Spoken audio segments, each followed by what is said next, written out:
Welcome to 3.7, Arguments and Truth Tables. So what we're going to do today is we're going to talk about some arguments and we're going to talk about their validity. So we're going to look at a little bit new notation here, and then towards the end we'll be able to figure out the validity without using any truth tables. So let's go ahead and begin. So what is an argument? So an argument consists of two parts called the premises and the conclusion. So a valid argument is the conclusion is true when the premises are assumed to be true. Invalid argument, or fallacy, is when the premises are not assumed to be true. So in order for an argument to be valid, the statement must be a tautology. So remember what a tautology is. A tautology is when your final statements are all true. Okay, tautology, true, TT. If one or more statements is false, the argument is invalid, the entire argument. So let's look at this first example here. All right, our end goal will be to use a truth table to determine the validity of the argument. So the United States must energetically support the development of solar-powered cars or suffer increasing atmospheric pollution. The United States must not suffer increasing atmospheric pollution. Therefore, so this is our conclusion, the United States must energetically support the development of solar-powered cars. Okay, so let's break it up into some statements here, okay? Let's let P be the U.S. must energetically support the development of solar-powered cars. And let's let Q be the U.S. will suffer increasing atmospheric pollution. Okay, so let's break it up. This is where our new notation comes into play. So I've highlighted this pink statement here. I see it's this or, right? So this first part, the U.S. must energetically support the development of solar-powered cars. That's our P. We have the or, and the second part, solar-powered cars are suffer increasing atmospheric pollution. So that's our Q. So we have a P or Q. Then we've got another statement. The U.S. must not suffer increasing atmospheric pollution. Well, that's our not Q, okay?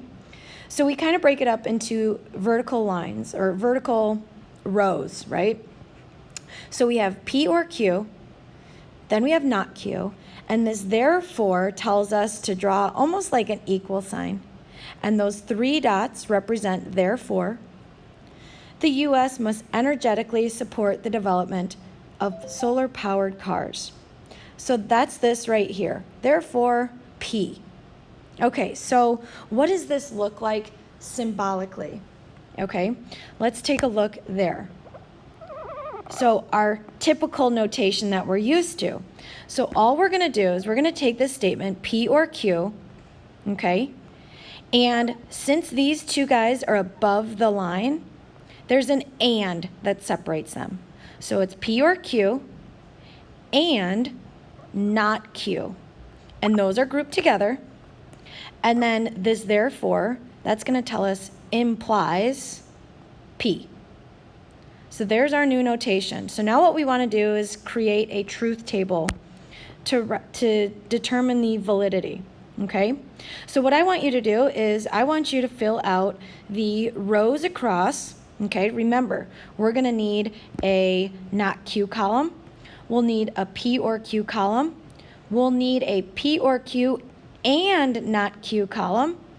And then we'll need our final statement.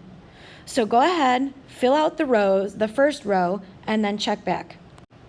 Okay, looking down at the bottom, do you have all of those, that top row filled out completely? Okay, check to make sure you've got all the parts. Now go ahead and fill in the truth table and we'll come back and check each other.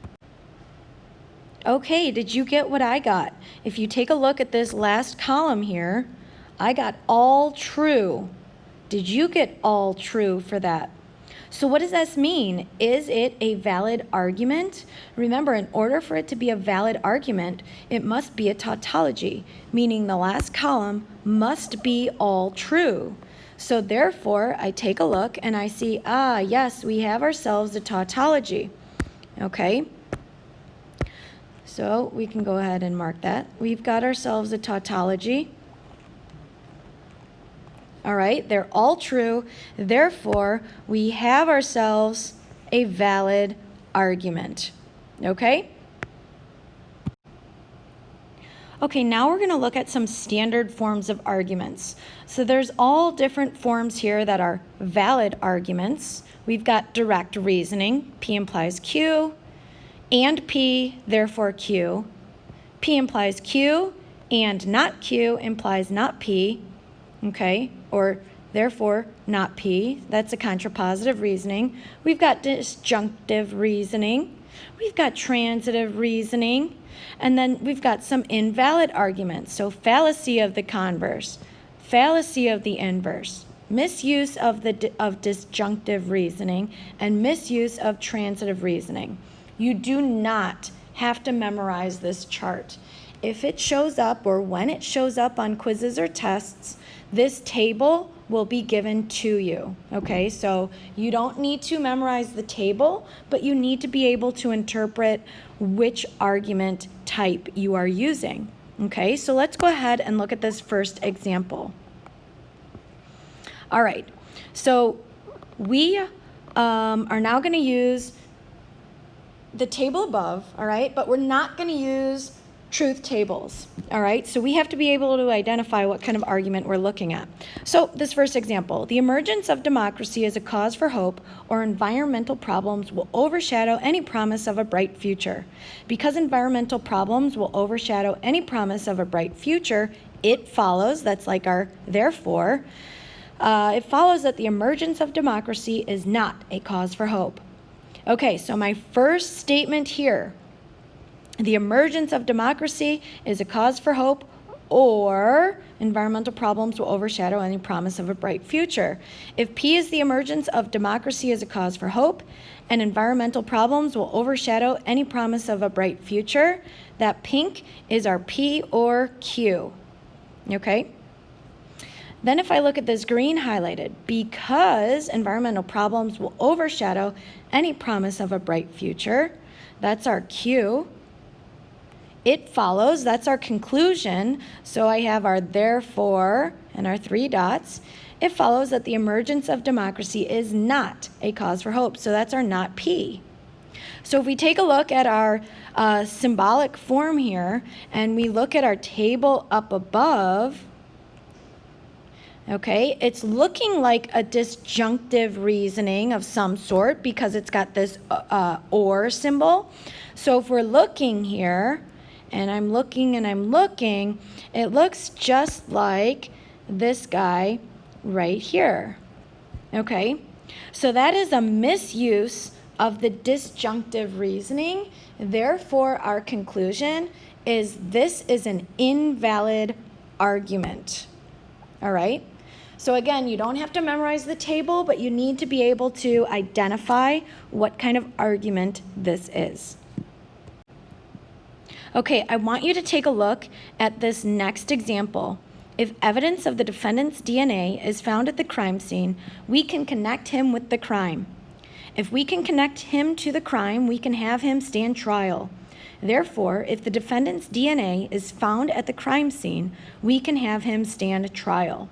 So we have those three statements now, P, Q, and R.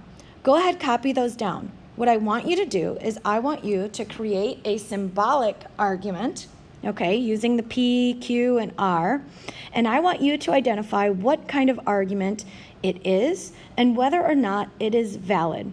So go ahead, complete this, and then check back. Okay, so did you get the same symbolic form that I did?